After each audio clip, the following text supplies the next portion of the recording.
12ஆம் வகுப்பு அரசு பொதுத் தேர்வு 2025-26வது கல்வியாண்டிற்கான தமிழ் தேர்வு முடிஞ்சிடுச்சு. எல்லா மாணவரும் நல்லா எழுதியிருப்பீங்கன்னு நினைக்கிறேன். ஏன்னா ரொம்ப ரொம்ப ரொம்ப ரொம்ப ஈஸி கொஸ்டின் பேப்பர். ஓகேங்களா? அதாவது மேக்ஸிமம் பார்த்திங்கன்னா அதிகபட்சம் 90 அபோவ், அதாவது 90 மதிப்பெண்ணுக்கு மேலே மார்க் எடுக்கிற மாதிரி தான் கேட்டிருந்தாங்க இந்த தேர்வில். சரிங்களா? இந்த கொஸ்டின் பேப்பர் அப்படி நம்ம பார்த்துடலாம்.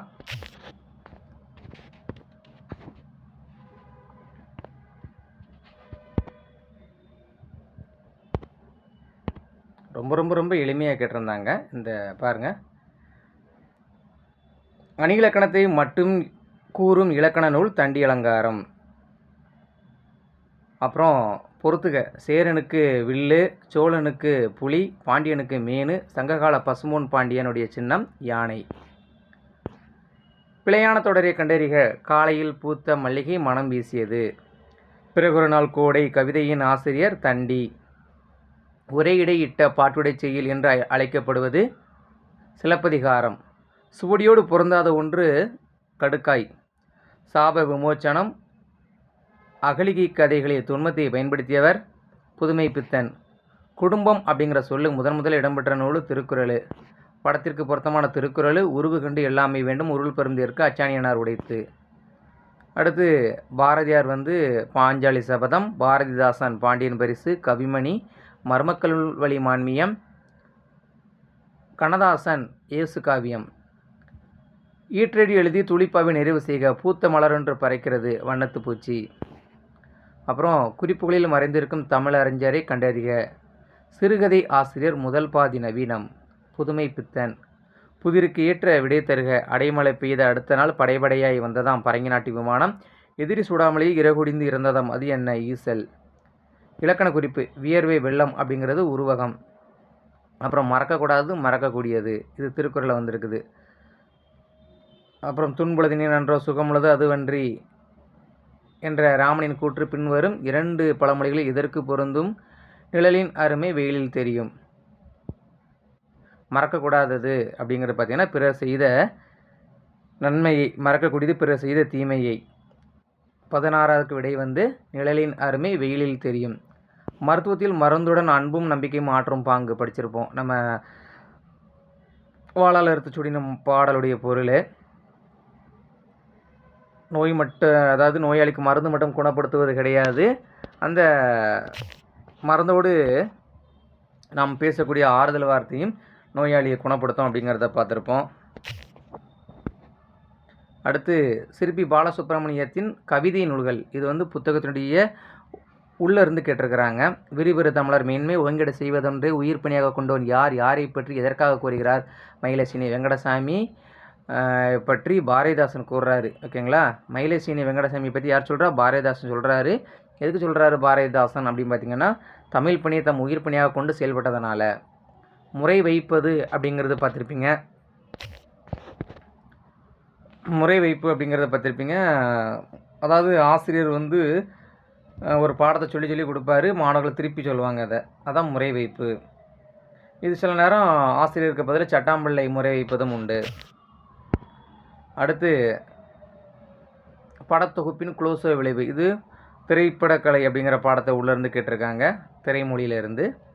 உவமை தொடரை சுற்றொடரில் அமைத்து எழுதுக. அச்சாணி இல்லாத தேர் போல, உள்ளங்கை நிலைக்கணி போல சென்டென்ஸ் அமைக்கணும்.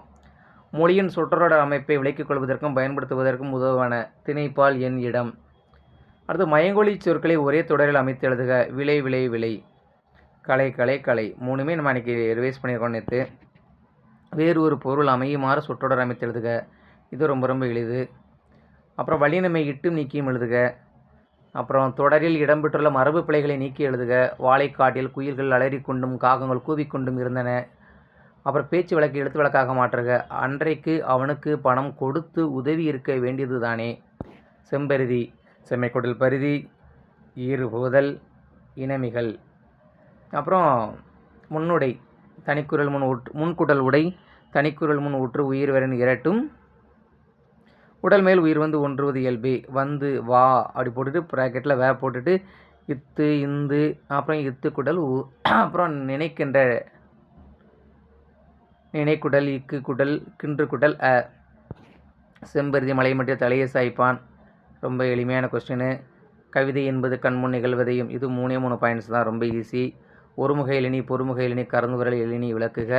பங்குனி உத்திர நாள் எப்படி நடைபெற்றது பார்த்தோம். அப்புறம் மணந்தகம் கேட்டிருக்கிறாங்க. நீங்கள் ஆசிரியரானால் மாணாக்கரை எந்த வகையில் நெறிப்படுத்துங்க. Own question. திரைப்படத்தின் காட்சி ஆற்றலை எடுத்துக்காட்டுடன் விளக்குக. இது ரொம்ப ஈஸி. வேளாண் மேலாண்மை 5 பாயிண்ட்ஸ் எழுதுவோம், அது ரொம்ப ஈஸி. அணி அதே மாதிரி புக் பேக்கே கேட்டாங்க. சொற்பொருள் பின்வரும் நிலையணி, அதே மாதிரி அன்பு மரணம் உடைய தாயின் இதில் பயின்று வரக்கூடிய அணி நிரல்நிறை அணி. வாகைத்திணை நெடுநல்வாடியினுடைய பாடலில் வரும். அப்புறம் பொருண்மொழி காஞ்சித்துறை இதில் வருதுன்னா நம்மளை புறநானூரில் வருது, இயல் 6ல். இலக்கியம் பாராட்டுக்க ரொம்ப ஈஸி. அப்புறம் கூடி வாழ்ந்தால் கோடி நன்மை, ஆணைக்கு மடி செருக்கும் அப்படிங்கிறது ரொம்ப ரொம்ப ஈஸியாக கொடுத்துருக்குறாங்க. நான் ஏற்கனவே நேற்று அதாவது இயல் 6 ரிவைஸ் பண்ணும்போது சொன்னேன், புத்தகத்துக்கு பின்னாடி கடிதம் கொடுத்துருக்குறாங்க. ஒரு அலுவலக கடிதமும் இருக்குது, உறவுமுறை கடிதமும் இருக்குதுன்னு சொன்னேன். அதை ரெண்டையும் கொஞ்சம் ரிவைஸ் பண்ண சொன்னேன். ரிவைஸ் பண்ணியிருந்தால் ரொம்ப ரொம்ப ஈஸியாக எழுதியிருப்பீங்க, கடிதம் எழுதியிருப்பீங்க. ஓகேவா. மாற்று சான்றிதழ் வேண்டிய கடிதம் கேட்டிருந்தாங்க. நான் படிவமும் எதிர்பார்த்தேன், படிவத்துக்கு பதில் கடிதம் கேட்டாங்க. அடுத்து நெடுநல்வாடையில் நக்கீரர் காட்டும் மழைக்கால வர்ணனை முதல், அதாவது நம்ம நெடுநல்வாடையில் உள்ள நெடுவினா எழுதி கேட்டிருக்காங்க. திருக்குறள் அறிவுடைமை வாழ்வின் உயர்வுக்கு துணை நிற்கும் அப்படிங்கிறத திருக்குறள் மூலமாக கேட்டிருக்கிறாங்க. குடும்பம் என்னும் சிறிய அமைப்பிலிருந்து மனித சமூகம் என்ற பரந்த அமைப்பு உருவாகியிருக்கு அப்படிங்கிறதும் கேட்டிருக்காங்க. அதுவும் ரொம்ப ரொம்ப ஈஸி. திரைப்படத்தின் வெற்றிக்கு காரணம் கதையும் கதை சொல்லும் முறையும் தான் ஒரு திரைப்படத்தை வெற்றிக்கான வழியாக மாற்றுறது அப்படிங்கிறத நம்ம இது ஒரு சொந்த நடையில் எழுதக்கூடிய ஒரு கொஸ்டின் தான். இதுவும் ரொம்ப ரொம்ப எளிமை. அடுத்து பாரதியார் கடிதம் வாயிலாக நீங்கள் அறிந்து கொண்ட மொழிப்பற்று, சமூகப்பற்று, அப்புறம் உரிமை தாகம் கதையில் இருந்து வெளிப்படுத்தக்கூடிய உறவினுடைய மேன்மையை பற்றியும் கொடுத்துருக்குறாங்க. அதுவும் ரொம்ப ரொம்ப ஈஸியான கொஸ்டின் தான். மனப்பாடம் உரிமையுடன் எனது மலரடி நினைக்கின்ற ராமலிங்க வள்ளலாருடைய பாடல், அதுவும் ரொம்ப ஈஸியாக கேட்டிருந்தாங்க. அப்புறம் என்னென்று கொன்றார்க்கும் மொய்வெண்டாம் மொய்வில்லை, சீனென்று கொன்ற மகருக்கு அப்படிங்கக்கூடிய திருக்குறளையும் கேட்டிருக்காங்க. ரொம்ப ரொம்ப ரொம்ப எளிமையான ஒரு கொஸ்டின். ஓகேங்களா. எல்லாருக்குமே